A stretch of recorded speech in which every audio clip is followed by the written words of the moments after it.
မကြခင်မှာခေါရကုလုပ်တဲ့ရာတီလေးရောက်လာပြီဆိုတော့ရှင်တို့လည်းလဲလှုပ်စားကြည့်လို့ရအောင်ဒီနေ့အသေးစိတ်လေးပြောပြပေးမယ်ပေါ့နော်တဲ့ပစ္စည်းလေးကတော့ကောင်းငင်းရဲ့ကြံတကာရဲ့ပြီးလို့ရှင်မြေပဲဆန်ရဲ့ပေါ့နော်3မျိုးဆိုရင်ရပါပြီရှင်ငင်းနဲ့ကြံတကာကကျတော့မပါမဖြစ်ပေါ့နော်ဦးဆုံးကောင်းငင်းကိုဒီတညစိန်ထားမယ်ပေါ့နော်ဘယ်မစိန်ရတဲ့သူတွေအတွက်ကကျတော့5နာရီ6နာရီလောက်ပဲစိန်ထားလဲရတယ်နော်စိန်ပြီးသားကောင်းငင်းကိုပေါင်းအိုးလေးနဲ့တနာရီကြော်လောက်ပေါင်းထားမယ်ပေါ့နော်ထားပြီးကောင်းငင်းသားလေးနူးလာပြီးဆိုရင်နဲ့မကြည်တကြည်ထောင်းထားတဲ့မြေပဲဆန်လေးကိုထည့်ရင်တော့ဒါတွေအကုန်လုံးစီးလေးဖြစ်အောင်ထိုးပေးမယ်ပေါ့နော်လို့ကြံတကာရေနဲ့ချက်ချင်းတစ်ခါတည်းရောမထဲလေဆိုတော့ကြံတကာရေနဲ့တစ်ခါတည်းရောနေလိုက်မယ်ဆိုရင်မဟုတ်သားလေးကစီလေးမဖြစ်တော့ဘဲနဲ့ငင်းလေးကအလုံးလိုက်လေးဖြစ်တာပေါ့နော်ဒါကြောင့်နည်းနည်းတမသွားအောင်နည်းနည်းစီလေးဖြစ်တာဆိုရင်ရရွေးကိုကမြန်မာကြံတကာသုံးမယ်ဆိုရင်တော့တကာကိုတော့အရင်ဆုံးကြိုထားပြီးဖို့လိုတယ်နော်ဒီနေ့ခါကျတော့မြန်မာကြံတကာလေးမရှိတော့ကျွန်မ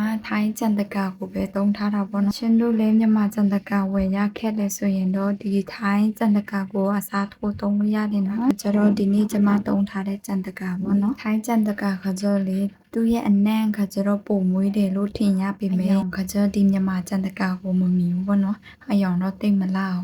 ဒီလိုကြံတကာနဲ့တမတော့အောင်မွေပြီးဆိုရင်တော့ထက်ဖို့ကျွဲဒီဘမ်တိဖြစ်ယူပြီးတော့မှဒီလေးအနေငယ်လူပြီးရင်တန်းနှန်းစိတ်လေးရှိရင်တော့နှန်းစိတ်လေးဖြူပြီးနှန်းစိတ်မရှိရင်လည်းညီပဲဆန်လေးဖြူပြီးလို့ရတယ်နော်ဆိုရင်တော့ဆောင်းနာလုံးကထိုးထားတဲ့ကောင်းရင်ကိုထည့်နှံပြင်းလေးညီအောင်ညီပြီးရင်တော့နောက်ဖက်မှာညီပဲဆန်ဖြစ်ပြီးသားနှန်းစိတ်ဖြစ်ဖြူထည့်လိုက်ရုံပဲပေါ့နော်အကုန်လုံးလုပ်ပြီးဆိုတော့တညာလောက်ထားပြီးတော့မှစိတ်ကြိုက်အတုံးလေးတုံးပြီးရင်တော့ကူရိုးရှင်းလွန်းတဲ့ခေါရကူလုံးနေလေးပြီးပါပြီရှင်